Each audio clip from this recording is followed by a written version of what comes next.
संक्रांत सण हळदी कुंकू म्हटलं की तिळाची वडी हवीच.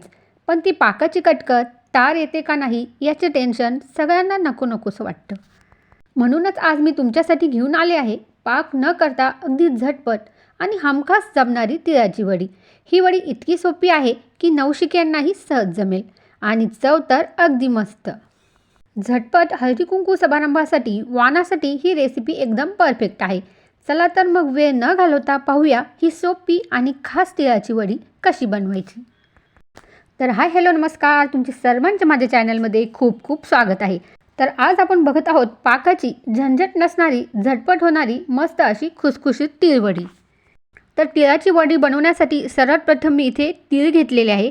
मी इथे गावठी तीळ वापरलेले आहे. तुम्ही इथे पॉलिश केलेले तीळसुद्धा वापरू शकतात. सर्वात प्रथम आपल्याला तीळ स्वच्छ निवडून घ्यायचे आहे कारण तिळामध्ये जास्तीत जास्त खडा माती वगैरे असण्याची शक्यता असते. इथे मी तीळ स्वच्छ निवडून घेतलेले आहे. आता आपण एका कढईमध्ये ही तीळ मीडियम फ्लेमवरती शेकून घेणार आहोत. इथे मी 1 कप तीळ घेतलेले आहे.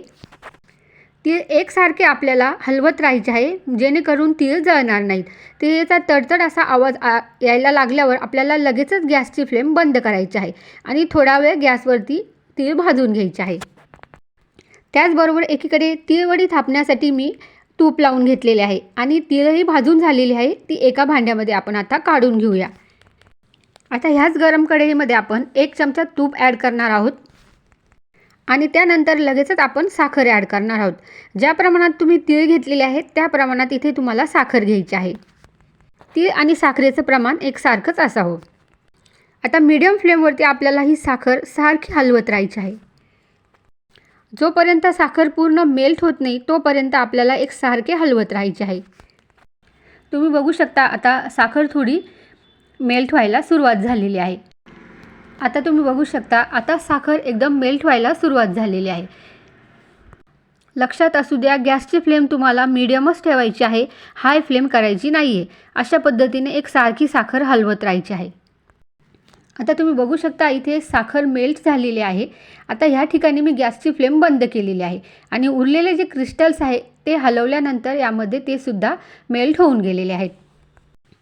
आता जी तीळ आपण भाजून ठेवली होती ती आता आपण ॲड करणार आहोत.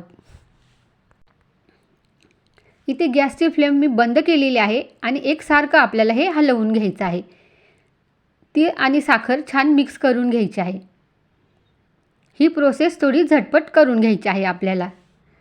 आणि जिथे आपल्याला तीळवडी थापायची आहे तिथे ऑलरेडी आपण तूप लावून घेतलेले आहे.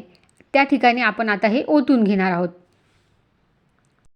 तुम्ही बघू शकता एकदम नॉनस्टिकी असं तिळाचं मिश्रण तयार झालेलं आहे.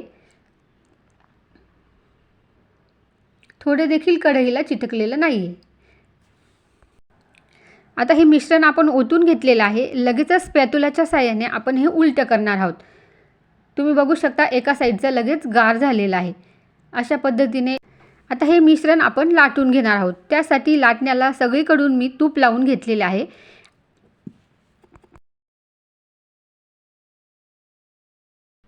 आणि अशा पद्धतीने झटपट खालीवर करून आपल्याला हे लाटून घ्यायचं आहे. ज्या पद्धतीने तुम्हाला तिळाची वडी पातळ जाड हवी आहे त्या पद्धतीने आपण हे लाटून घेणार आहोत. झटपट आणि पटापट असं उलटसुलट करून आपल्याला हे लाटून घ्यायचं आहे. जितकं पातळ तुम्हाला हवं आहे तितकं पातळ तुम्ही लाटू शकता. अशा पद्धतीने आपल्याला थापून घ्यायचं आहे, लाटून घ्यायचं आहे. फक्त ही प्रोसेस आपल्याला एकदम झटपट आणि पटापट करायची आहे. तुम्ही बघू शकता एकदम पातळ असं मी पापडी लाटून घेत आहे. अशा पद्धतीने मी पापडी पूर्ण लाटून घेतलेली आहे. इतकी पातळ अशी मी लाटलेली आहे. आता आपण याच्या वड्या पाडून घेऊया. अशा पद्धतीने सुरीने आपण त्याला मास्क करून घेणार आहोत. हव्या त्या साईजमध्ये तुम्ही मास्क करून घेऊ शकता.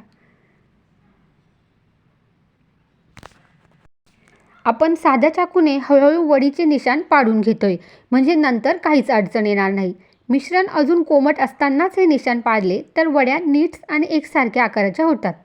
घाई न करता हलक्या हाताने हे स्टेप्स करा म्हणजे वड्या फुटणार नाहीत आणि दिसायलाही छान दिसतील. तुम्ही बघू शकता मला हव्या त्या साईजमध्ये मी सर्व निशाण करून घेतलेले आहेत. आता आपल्याला हे सर्व चांगलं थंड होऊ द्यायचं आहे.